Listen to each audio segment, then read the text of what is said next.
Have you ever wondered what it feels like to conquer the known world before your 33rd birthday? To stand at the edge of the map where no Western man had ever stepped foot before? To be called a god in your own lifetime? And then to realize, none of it matters? Alexander the Great, a name that echoes through eternity, wasn't just history's most successful conqueror. He was perhaps the first man to truly understand the ultimate paradox of human existence, that unlimited power reveals the limits of power itself. By age 32, Alexander had conquered territories spanning 3 continents. From Greece to Egypt, from Persia to India. He created the largest empire the ancient world had ever seen. Yet at the height of his conquest, standing at the edge of India, this military genius broke down in tears. Why? Because he finally understood something about life that most men spend their entire existence running from. Before I reveal what Alexander discovered, the philosophical breakthrough that changed how he viewed his entire existence, ask yourself this question. If you achieved everything you're currently chasing, would it be enough? If your answer is yes, then perhaps this video isn't for you. But if something inside you hesitates, if something whispers no, then Alexander's revelation might just change your life too. Comment below with conquest if you've ever felt that emptiness after achieving something you thought would fulfill you. Let's begin our journey into the mind of history's greatest conqueror, and perhaps its most overlooked philosopher. To understand Alexander's philosophical breakthrough, we need to understand the unprecedented nature of his success. Born in 356 BCE in Macedonia, Alexander wasn't supposed to matter to history. Greece was fractured, Persia dominated the known world, and Macedonia was considered a backwater kingdom of semi-barbarians by the sophisticated Athenians. Yet by age 20, Alexander was already leading cavalry charges into battle. By 22 he was king. By 25 he had conquered the seemingly invincible Persian Empire. This wasn't just military success. This was supernatural domination. At the Battle of Gaugamela in 331 BCE, Alexander's force of 47,000 faced King Darius's Persian army of over 100,000. Military scholars still study this battle today because, logically, Alexander should have been obliterated. Instead, he delivered a crushing defeat that collapsed the Persian Empire overnight. After conquering Egypt, he was pronounced a living god at the Oracle of Siwa. Think about that for a moment. Not just a king, not just an emperor, a god. Can you imagine what that does to a man's psychology? To be told by the most respected religious authorities that you are divine? Now, here's where most historical accounts fall short. They focus on Alexander's military genius but miss the profound psychological journey happening inside his mind. Because unlike virtually every other conqueror in history, Alexander wasn't satisfied with just collecting territories. He was searching for something. His tutor since childhood was none other than Aristotle himself, perhaps the greatest philosopher who ever lived. For 8 formative years, Aristotle instilled in the young prince not just military strategy, but profound questions. What is virtue? What is the good life? What is the nature of reality? Alexander didn't just conquer lands. He established cities dedicated to learning. He collected botanical and zoological specimens to send back to Aristotle. He married a Persian princess and encouraged his soldiers to take Persian wives. This wasn't the behavior of a typical warlord. This was the action of a man seeking to understand existence itself. But the psychological toll of constant conquest was building within him, and it would lead to the moment that changed everything. It's 326 BCE. Alexander stands at the Hyphasis River in modern-day India. His army has marched more than 11,000 miles from Macedonia. They've fought battles in scorching deserts and frozen mountain passes. They've defeated every army foolish enough to face them. And now his men refuse to go further. Plutarch writes that Alexander withdrew to his tent for 3 days, refusing to see even his closest companions. When he emerged, his eyes showed evidence of tears. The conventional story is that Alexander was simply angry at not being able to conquer more territory. But that misses everything. What happened in that tent was nothing less than an existential crisis. Perhaps the first recorded existential crisis in Western history. Think about it. Alexander had been told since childhood that his destiny was to conquer the world. Every victory confirmed this belief. The oracle pronounced him a god. He defeated the Persians, who were thought to be invincible. But now, at the edge of the known world, he faced a question no amount of conquest could answer. What comes after you've done the impossible? For 3 days in that tent, Alexander confronted the abyss that waits for every man who achieves his ultimate goal. It's the same abyss that waits for the startup founder after the billion-dollar exit. The same emptiness that haunts the athlete after winning the championship. The same void that follows any peak experience. Alexander's soldiers didn't just refuse a military advance. They forced their king to confront the ultimate philosophical question. What is the point of it all? And what Alexander realized in that tent would radically transform how he ruled for his remaining years. But before we reveal his answer, I want you to consider your own life. What are you conquering?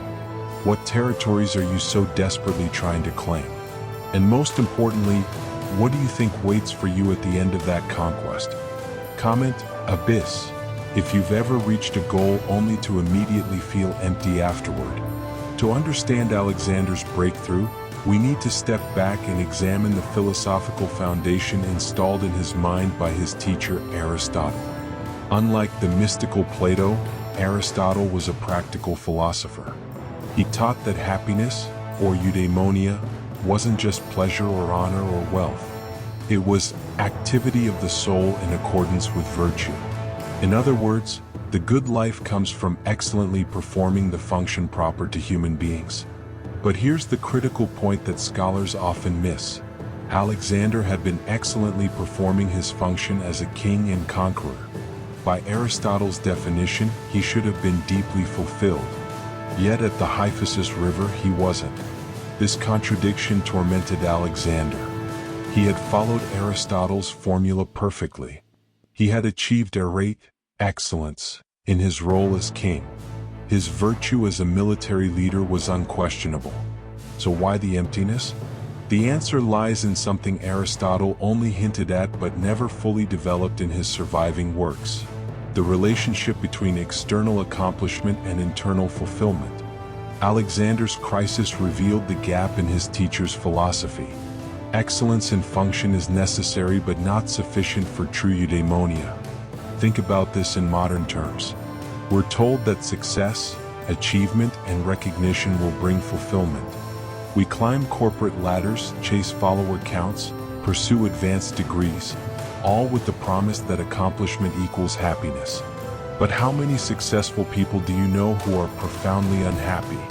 Alexander was perhaps the first historical figure to discover, through lived experience, that there's a profound difference between conquest and fulfillment, between achievement and meaning. This realization would force Alexander to go beyond Aristotle's teachings and develop what I believe is one of history's first existentialist philosophies, centuries before Kierkegaard or Nietzsche were even born. After the crisis at the Hyphasis River, Alexander did something remarkable. Instead of doubling down on conquest, he began implementing a radical new vision. He had encountered Persian and Indian philosophers during his campaigns. The Persians, with their Zoroastrian religion, believed in cosmic dualism, that life was a battle between order and chaos, truth and lies. The Indian gymnosophists, naked philosophers, taught that attachment to worldly accomplishments was the source of suffering. Alexander began synthesizing these Eastern philosophies with his Greek education.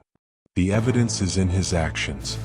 First, at Susa in 324 BCE, he arranged a mass wedding between his Macedonian officers and Persian noblewomen.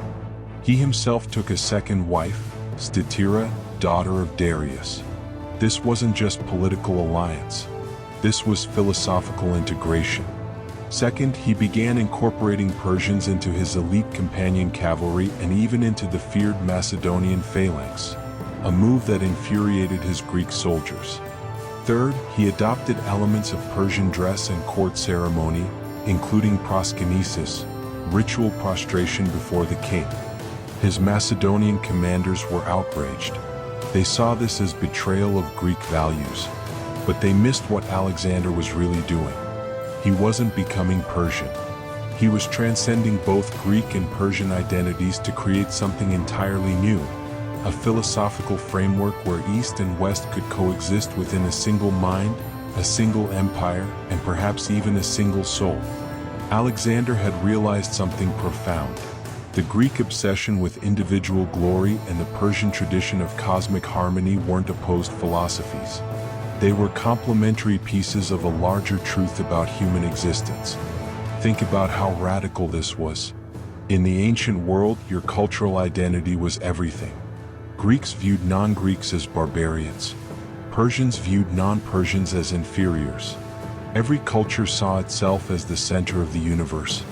Yet here was Alexander, suggesting that no single cultural framework held the complete truth. This wasn't just politics. This was existential innovation.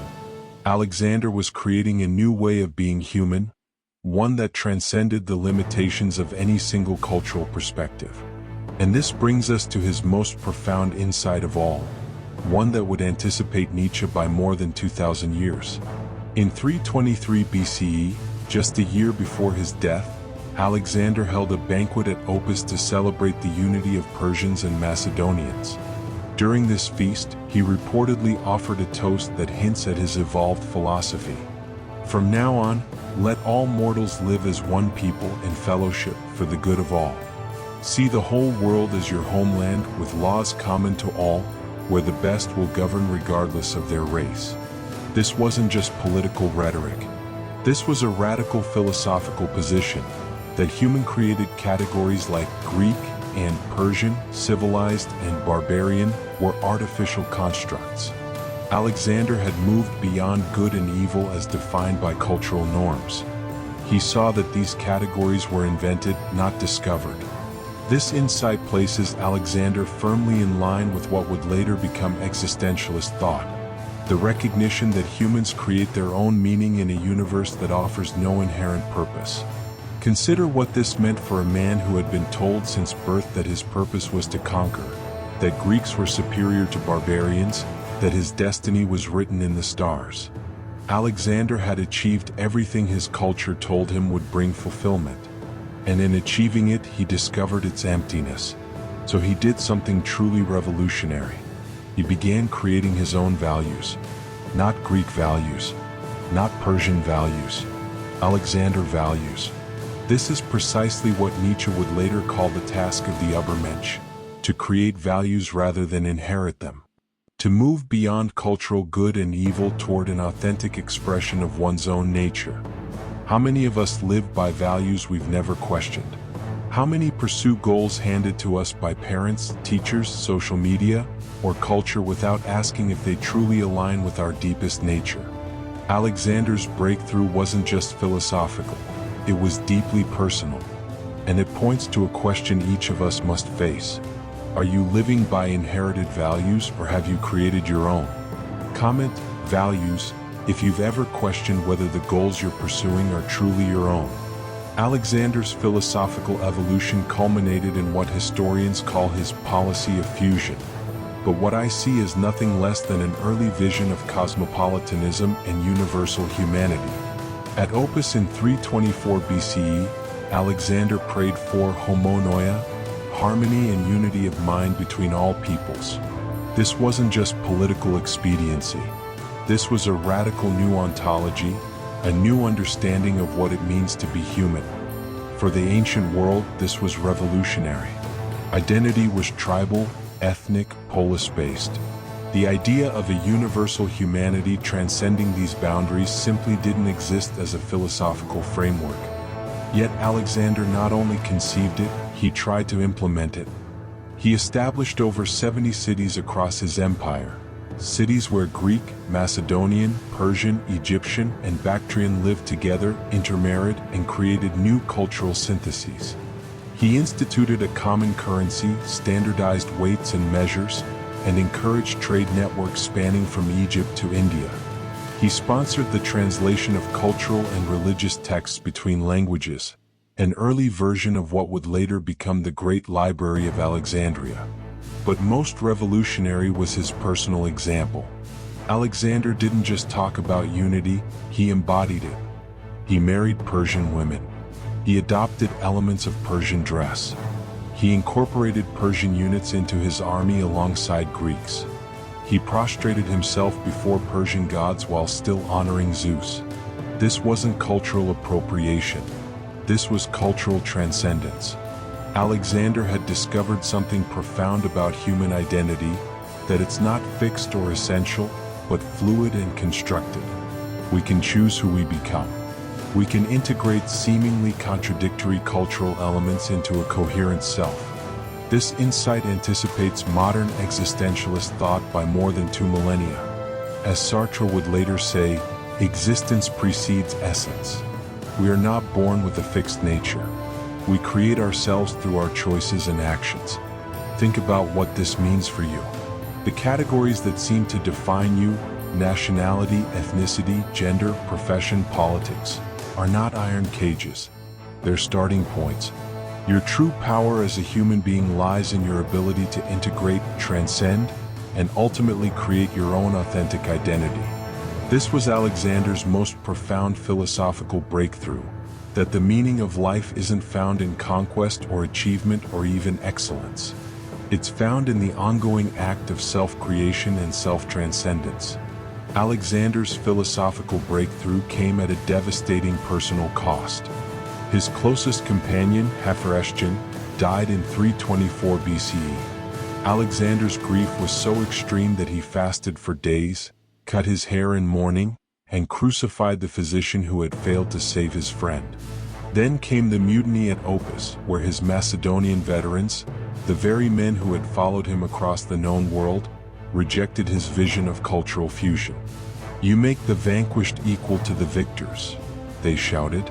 Alexander's response reveals how far he had evolved from his original Greek identity. He dismissed his Macedonian veterans and surrounded himself with Persian troops instead, a final, decisive break with his cultural origins. For a man raised on Homeric ideals of glory and honor among one's peers, this rejection by his own countrymen must have been shattering. But it also confirms the authenticity of his philosophical transformation. This wasn't political expediency. Alexander paid a terrible price for his new vision. Consider the parallel to other great philosophical innovators throughout history. Socrates was executed for challenging Athenian values. Jesus was crucified for transcending Jewish and Roman categories. Nietzsche was ostracized and ultimately driven to madness. Genuine philosophical breakthrough, the kind that creates new values rather than reinforcing existing ones, always comes at a cost. Society doesn't reward those who challenge its fundamental categories. This is the price of authentic existence. To create your own values, to live according to your deepest truth, means risking rejection by the very community that raised you. How many of us are willing to pay that price? How many would rather live comfortably within inherited values than risk everything for authentic self-creation? Alexander's life poses this challenge to each of us. It's comfortable to accept the values and categories we inherit. It's safe to pursue goals our culture deems worthy. Are you willing to risk rejection to become who you truly are? Comment, authentic, if you've ever had to choose between social acceptance and your deepest truth. In June 323 BCE, Alexander fell ill after a banquet in Babylon. For 12 days he fought a raging fever. Unable to speak near the end, he allegedly passed his signet ring to Perdiccas, his cavalry commander. When his generals asked to whom he left his empire, Alexander supposedly whispered, "To the strongest." On June 10th or 11th, Alexander the Great died. He was 32 years old. His body was preserved in honey and prepared for transport to Macedonia. But Ptolemy hijacked the funeral procession and took Alexander's remains to Egypt, where they were eventually housed in a magnificent tomb in Alexandria. Alexander's empire immediately began to fracture. Within a generation, it had split into three major kingdoms: the Ptolemaic kingdom in Egypt, the Seleucid Empire in Persia and Mesopotamia, and the Antigonid dynasty in Macedonia. The conventional historical narrative is that Alexander's vision died with him, that his dream of cultural fusion was premature, utopian, unrealistic. But I believe this view fundamentally misunderstands what Alexander accomplished. Alexander's most lasting achievement wasn't his empire. It was the philosophical breakthrough his life embodied, that human beings can transcend the limitations of inherited identity. Look at what happened after his death. The Hellenistic world that emerged wasn't purely Greek or purely Eastern. It was a genuine synthesis. New philosophical schools, new artistic styles, new religious syncretisms. Alexandria became the intellectual capital of the Mediterranean, home to the greatest library of the ancient world. Greek became the lingua franca from Sicily to the borders of India. Buddhist art incorporated Greek aesthetic principles to create the Gandharan style. This wasn't failure. This was Alexander's philosophy made manifest across three continents. His empire fractured, yes, but his vision of cultural synthesis endured for centuries, creating the cosmopolitan foundation upon which later civilizations would build. There's an ancient tradition that Alexander's tomb bore the inscription, "A tomb now suffices for whom the world was not enough." Historians debate whether this epitaph is authentic, but its philosophical truth is undeniable. The man who conquered the known world discovered that conquest itself was insufficient. And in that discovery, he found what may be the closest thing to a solution to the meaning of life. So what was Alexander's solution to the meaning of life? What did he discover in that tent by the Hyphasis River that changed everything?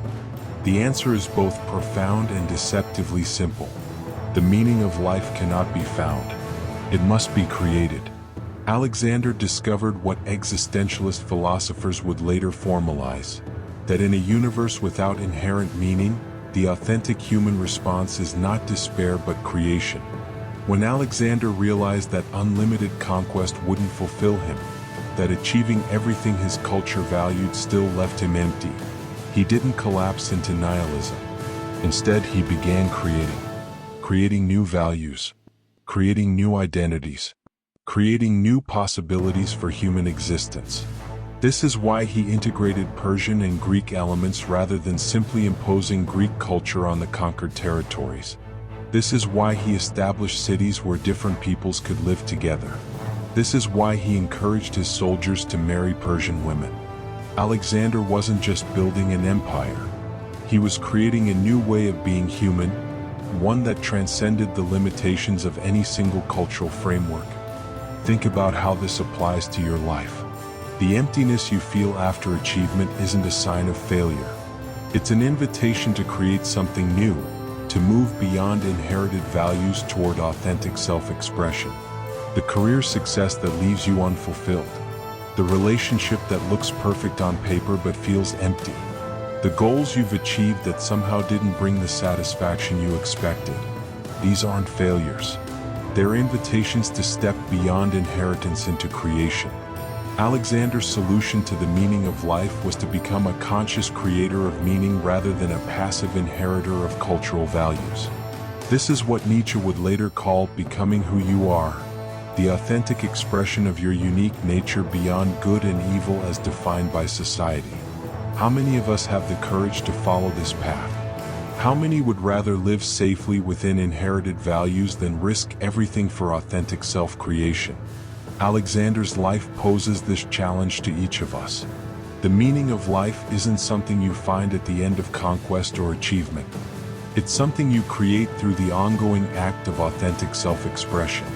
Comment, create, if you're ready to stop searching for meaning and start creating it. So how do we apply Alexander's philosophical breakthrough to the 21st century? First, we must recognize the modern equivalence of conquest. We're no longer fighting battles in Persia or India, but we're still pursuing external markers of success: corporate achievement, social media influence, material possessions, status and recognition. Like Alexander at the Hyphasis, many of us will discover, often too late, that these conquests don't bring lasting fulfillment. The second step is the hardest: facing the abyss. Having the courage to question inherited values when they fail to bring fulfillment. This is Alexander in his tent for 3 days, confronting the emptiness at the core of his culture's definition of success. How many of us have this courage? How many would rather keep conquering territory, chasing the next promotion, the next relationship, the next status symbol, rather than face the possibility that the pursuit itself might be empty? The final step is creation. Not just creativity in the artistic sense, but the fundamental act of creating our own values and living authentically according to them. This means asking radical questions. What if success as defined by my culture isn't my success? What if I need to integrate seemingly contradictory elements to become whole? What if my life's meaning isn't waiting to be discovered but needs to be actively created? Alexander's philosophical breakthrough offers a profound alternative to both traditional meaning-seeking and modern nihilism. It suggests that the authentic response to an indifferent universe isn't despair or hedonism or blind conformity to cultural norms. It's conscious creation. You are not destined to live according to inherited scripts. You're not confined to the identities assigned to you by birth, nationality, gender, or profession. Like Alexander, you can integrate seemingly contradictory elements into a coherent self. You can transcend the limitations of any single cultural framework. This is the Philosopher King's greatest legacy, not his conquered territories, but his demonstration that human beings can create meaning rather than merely inherit it. That we can live authentically even when doing so costs us everything. That we can face the abyss of meaninglessness and respond not with despair but with creation. So I leave you with this challenge: be your own Alexander. Conquer not territories but the limitations of inherited identity. Create not empires but authentic values. Seek not external glory but internal coherence. This is the solution to the meaning of life that Alexander discovered at the height of his power. That meaning isn't found, it's made. If this perspective has changed how you think about your own life's meaning, comment Philosopher King below. And remember, the world may not be enough, but creation always is.